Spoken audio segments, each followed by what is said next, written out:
तुम्हाला तुमच्या computer skills upgrade करायच्या आहे? दिशा कम्प्युटर इन्स्टिट्यूट घेऊन आले आहेत महा डिस्काउंट ऑफर. आता कोणताही कोर्स करा फक्त 1800 रुपयांमध्ये.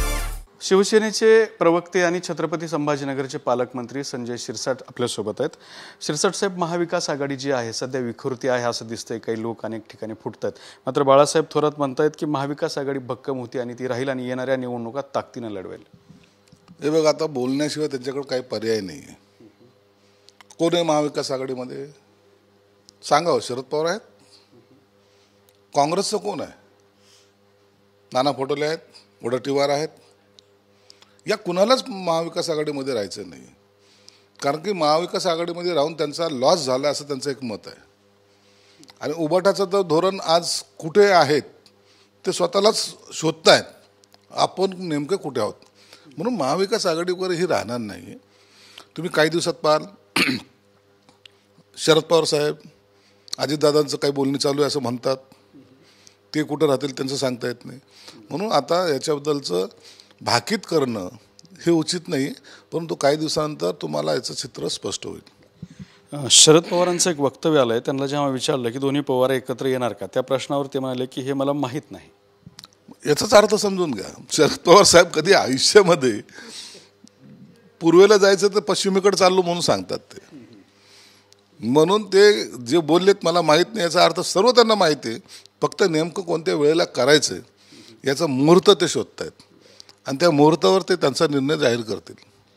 अवकाळी पावसासंदर्भात त्यांना प्रश्न विचारला होता की अवकाळी पावसामुळे शेतकऱ्यांचं नुकसान झाले. त्यावर ते म्हणाले की हे सगळं सरकारला विचारा आणि 3 हेक्टरपासूनची मर्यादा नुकसान भरपाईसाठी 2 हेक्टरवर आणले तर ते सुद्धा सरकारला विचारा म्हटले. ते अवकाळी पाऊस कसा आला, कोणी आणला, आता ह्याच्यावर काय हे करावं लागतं का? अवकाळी पाऊस आहे.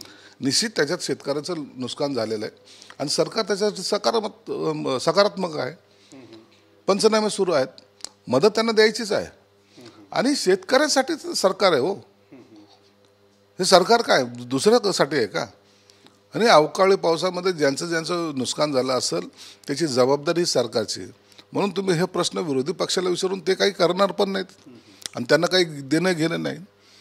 फक्त जेव्हा निवडणुका येतील त्या टायमाला शेतकऱ्याबद्दल बोलणं हे त्यांचा असलेला नित्य नियम आहे.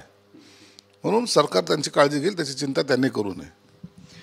तुमचे मित्र आहेत प्रताप सरनाईक, ते असं म्हणाले की हिंदी भाषा आता मुंबईची बोलीभाषा बनली आहे.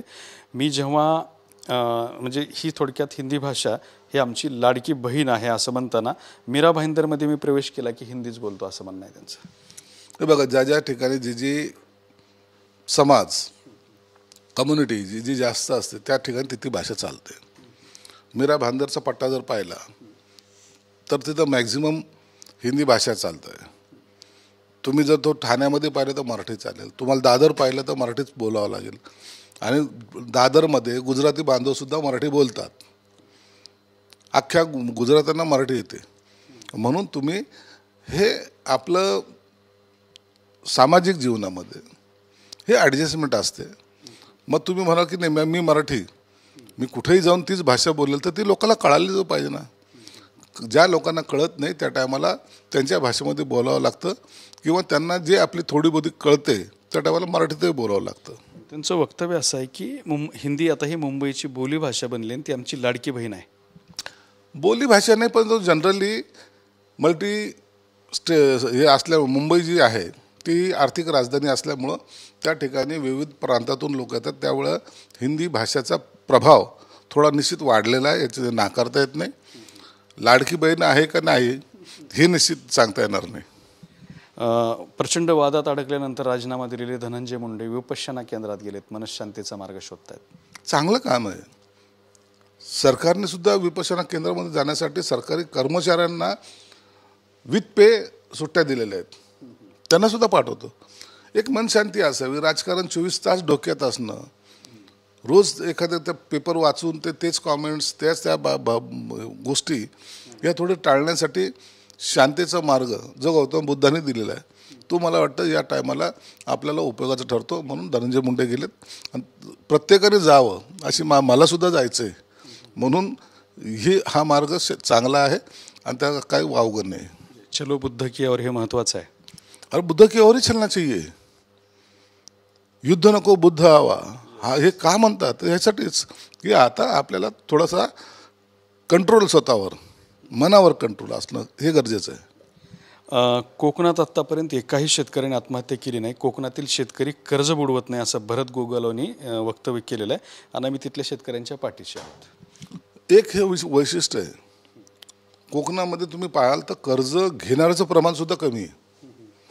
कर्ज घेत नाहीत, कर्ज बुडवत नाहीत आणि जे आहे त्याच्यात आनंद मानणारा हा कोकणी बांधव आहे. म्हणून कोकणी बांधवावर कधीही आरोप प्रत्यारोप झालेले नाहीत आणि हे मला वाटतं पॉझिटिव्ह त्यांच्यापासून इतरांनीसुद्धा शिकवण घ्यावी असे ते कोकणी बांधव आहेत. आम्हाला जे आहे त्याचे समाधानी मानून सरकारचा पैसा आम्हाला डुबवायचा नाही हे त्यांचं धोरण निश्चित स्वागत करण्यासारखं आहे. आता यातलं महत्त्वाचं वक्तव्य म्हणजे कोकणी माणूस कर्ज बुडवत नाही, मग थोडक्यात इतर भागातली लोक कर्ज बुडवतात असंही त्याचा अर्थ निघतोय.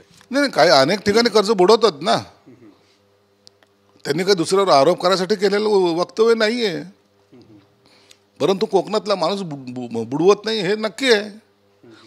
म्हणून इतरांनी त्यांचा आदर्श घ्यावा एवढं त्याचं सांगणं आणि ते काही गैर नाही आहे. ते प्रतापराव पाटील चिखलीकर आणि अशोक चव्हाण यांच्यामध्ये जोरात वाद सुरू झाला आहे. प्रतापराव म्हणतात की मी स्वतःहून पक्ष सोडला नाही, तर भाजपच्या ॲडजस्टसाठी यांनी मला राष्ट्रवादीत पाठवलं आणि त्यांनी मुख्यमंत्री देवेंद्र फडणवीसांचं जुनं स्टेटमेंट काढलं. त्यामध्ये ते म्हणतात की अशोकराव लीडर नाहीत तर डीलर आहेत.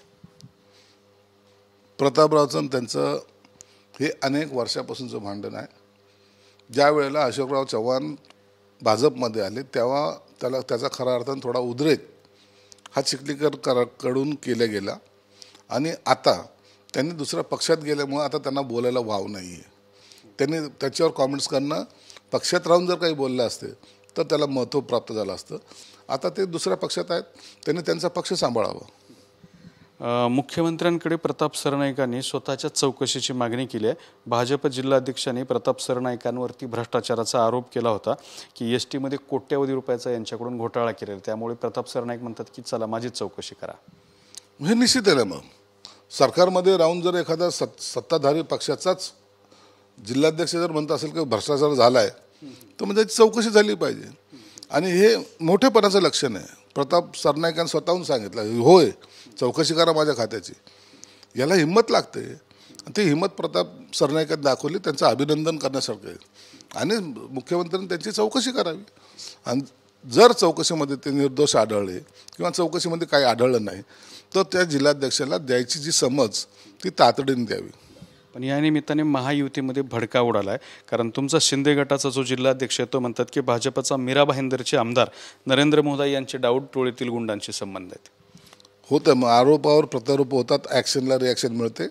परंतु मला वाटतं सत्ताधारी पक्षातल्या नेत्यांनी असे वक्तव्य करू नये एवढं मात्र निश्चित आहे. तर हे होते पालकमंत्री तथा शिंदे गटाचे प्रवक्ते संजय शिरसाट. कॅमेरामॅन हर्षल निकम सोबत दत्ता कानवटे, TV9 मराठी, छत्रपती संभाजीनगर. मला तुमच्या कम्प्युटर स्किल्स अपग्रेड करायचे आहे? दिशा कम्प्युटर इन्स्टिट्यूट घेऊन आले आहेत महा डिस्काउंट ऑफर. आता कोणताही कोर्स करा फक्त 1800 रुपयांमध्ये.